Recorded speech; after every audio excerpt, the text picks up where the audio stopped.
दिल्ली को देश का दिल कहा जाता है और दिल्ली दिल वालों की है। दिल्ली वो है जिसने हम में से बहुत लोगों को पहचान दी। हम कहीं से भी आए, मैं उत्तर प्रदेश से हूँ, भाई राजस्थान से हैं, आप में से तमाम लोग छोटे शहरों से आए बड़े ख्वाब लेकर, और दिल्ली ने आपको पहचान दी, दिल्ली ने आपको एक मुकाम दिया, दिल्ली ने जिंदगी के नए आयाम दिए। तो दिल्ली को दिलवालों की ऐसे ही नहीं कहा गया है। लेकिन पिछले 11 सालों में हमारी दिल्ली चप्पे चप्पे पर रक्त रंजित है। हमारी दिल्ली में अपराध बेधड़क बढ़ता जा रहा है और पिछले 11 सालों में यह मुद्दा ही नहीं बन रहा है। एक सरकार है जिससे अपराध की बात करो तो वो पलट के कहती है हमारे पास पुलिस ही नहीं है। एक दूसरे आका है जो दिल्ली राष्ट्र की केंद्र की सरकार चला रहे हैं, जिनके अधीन दिल्ली पुलिस है, उनको फर्क ही नहीं पड़ता है, क्योंकि दिल्ली पुलिस का सारा काम आप जैसे मूर्धन्य पत्रकारों को सच बोलने पर सजा देना है। दिल्ली पुलिस का काम है सड़कों को खोदकर कीले गड़वाना अगर किसान देश आना चाहे। दिल्ली का काम है अगर आंगनवाड़ी और आशा बहुएं सड़कों पर उतरे उन पर लाठियां बरसाना।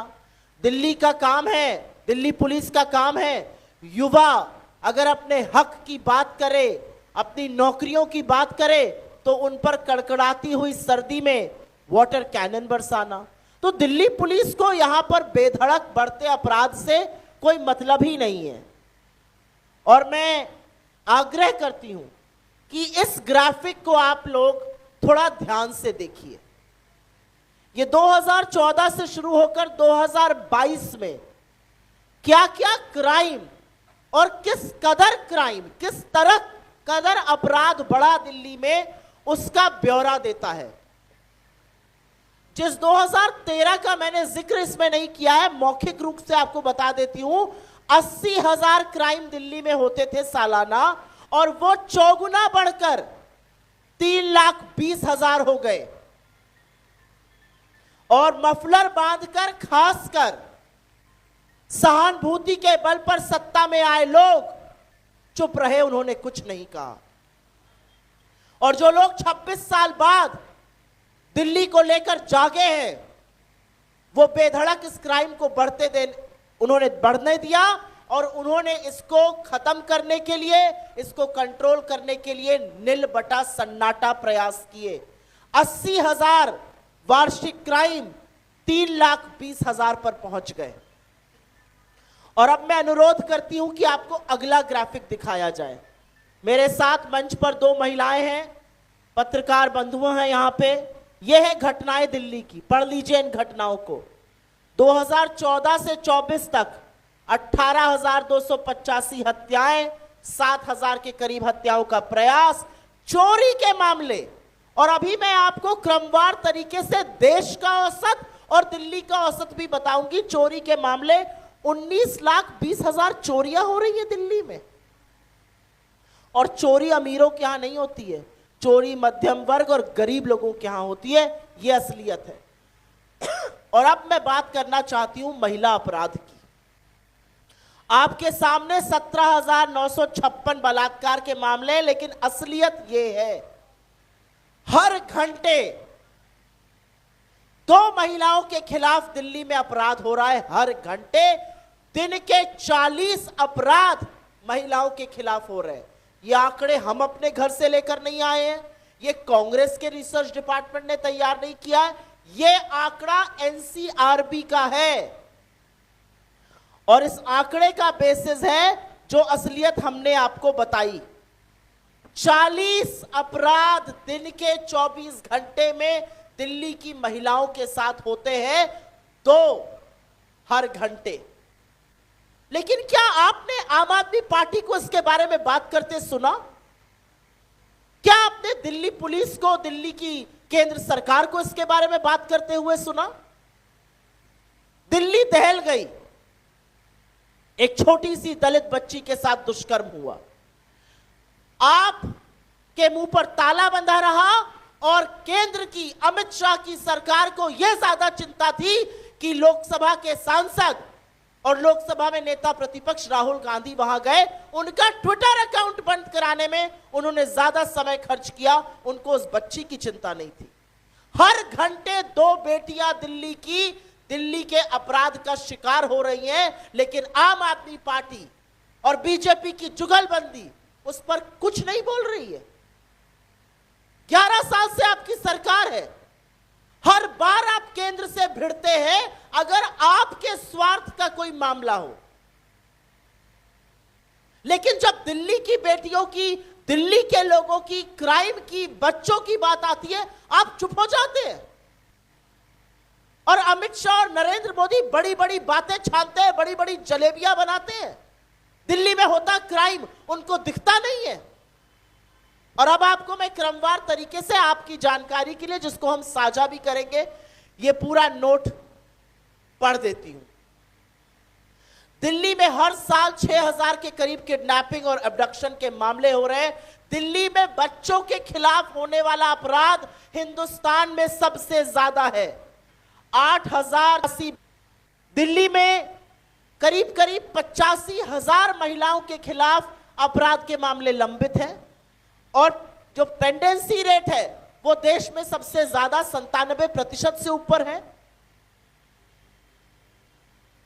दिल्ली जैसे छोटे राज्य में हर साल 4,30,000 लोग अपराध का शिकार हो रहे हैं और यह चुनावी मुद्दा नहीं है। इस पर नहीं भिड़ते अरविंद केजरीवाल और भारतीय जनता पार्टी। इसको बोल दो तो जुगलबंदी होने लगती है, डुएट गाने लगते हैं। जब अपना मामला आएगा तो एलजी के यहां जाकर पैर पसारकर आप बड़ी बड़ी बातें करते हैं, तब आप धरना देने का ढोंग करते हैं। लेकिन जब महिलाओं का, बच्चों का, आम जन की सुरक्षा का मामला आएगा तो आपके मुंह पर ताला लग जाता है। क्यों? क्या महिलाओं का सम्मान, क्या महिलाओं की सुरक्षा, क्या बच्चों की सुरक्षा आपकी जिम्मेदारी नहीं है? किस मुंह से अमित शाह जी और किस मुंह से नरेंद्र मोदी जी दिल्ली में प्रचार करने उतरे हैं?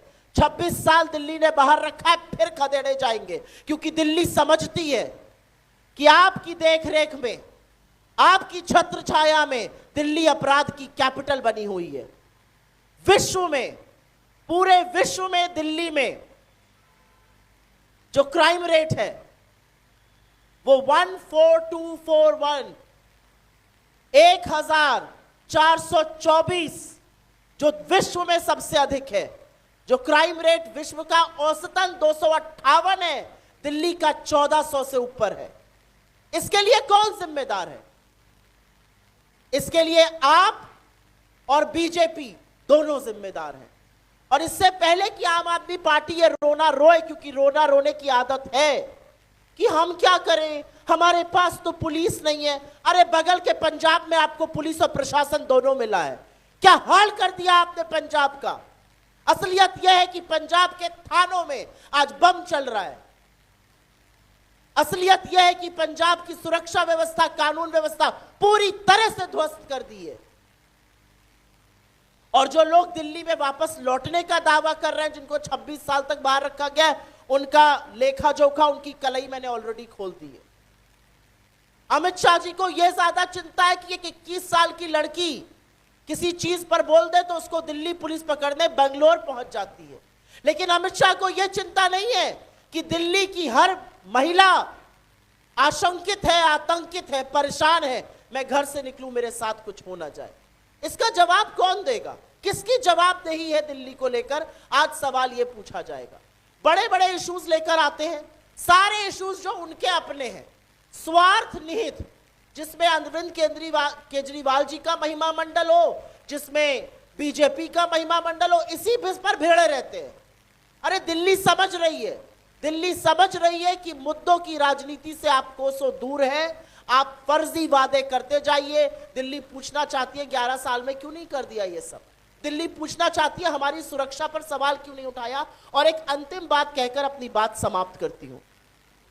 2012 में आप ही की तरह पत्रकार थी और पूरी निर्भीकता से ये जानते हुए कि केंद्र और दिल्ली की सरकार हर वो कदम उठा रही है जो निर्भया के अपराधियों के खिलाफ उठाना चाहिए, ये जानते हुए कि रात को 2:30 बजे जब निर्भया इलाज के लिए सिंगापुर जा रही थी तो टारमैक पर इस देश के प्रधानमंत्री, दिल्ली की मुख्यमंत्री और सोनिया जी मौजूद थे। ये जानते हुए कि जब दुर्भाग्यवश उसकी मौत हो गई और उसका शरीर, पार्थिव शरीर देश लाया गया, तो रात के 1:30 बजे इस देश के प्रधानमंत्री ने, दिल्ली की मुख्यमंत्री ने और सोनिया जी ने वहां पर खड़े होकर उनके परिवार के साथ ढांढस बंधाया।